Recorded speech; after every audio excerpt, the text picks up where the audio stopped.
என்னிடத்தில் இத்தனை நாள் உண்மை ஒன்றை மறைத்ததுண்டு.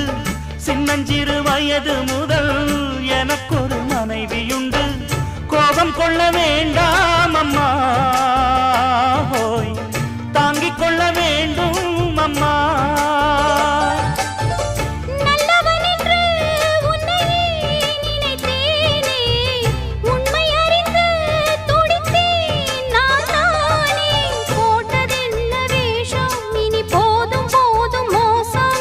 நான் சொன்ன சம்சாரம் எந்தன் சங்கீதம், இதை கண்டு கொள்ள முடியாமல் ஆர்ப்பாட்டமா? தண்ணீரிலே முகம் பார்க்கும் ஆகாயமே, நல்ல பன்னீரிலே நீராடும் பூந்தோட்டமே. இன்னார்க்கு இன்னார்தான் சாமி சொன்னதம்மா, கல்யாணம் வைபோகம்